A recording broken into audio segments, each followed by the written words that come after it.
Our final story shows that it's possible to find history hidden in plain sight. Some descendants of George Washington may be buried in a most unlikely place. Joce Sterman takes us to a little-known corner in Decatur, Georgia. Behind this locked door, it's like creepy. Up a set of musty concrete stairs, is an historic mausoleum like no other. It's not the age of the graves or the significance of the people buried here that makes it unique. It's the unfortunate location. So here we are. You think they'd have a sense of humor about the fact of where they ended up? I would find it funny. This mausoleum sits in a Walmart parking lot, and it's just a cart ride away from an auto parts store, too. It holds generations of family related to a man named Brenton Head. On my dad's mother's side, her family is buried in a Target parking lot in Woodstock, so I have it on both sides.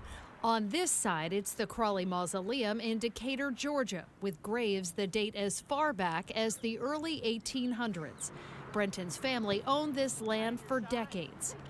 It was leased in the 1960s to make way for a mall, with the cemetery protected as a private deeded property smack dab in the middle. Many people didn't and still don't have any idea what it is. So tales of this crypt have taken a funny turn.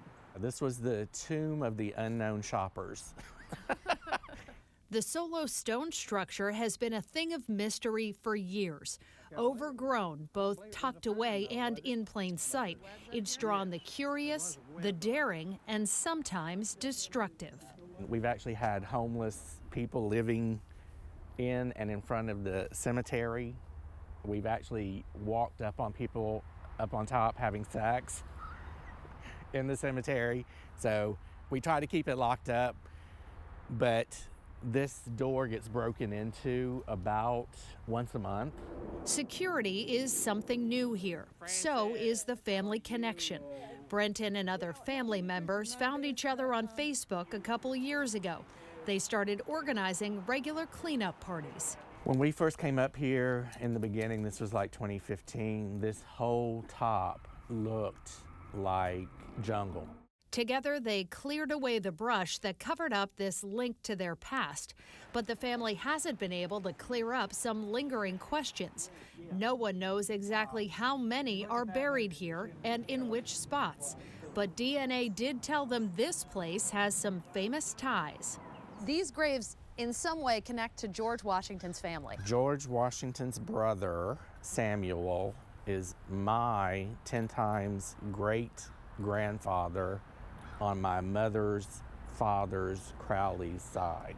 We always thought there was something special about this because it wasn't normal for them to do this. And then once we kind of made that connection, all that stuff, it kind of made sense.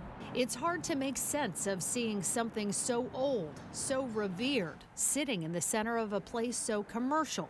The family looks at it like a monument to history and how time changes all. I'm Joce Sterman for Full Measure. By the way, Walmart pays the taxes on the land.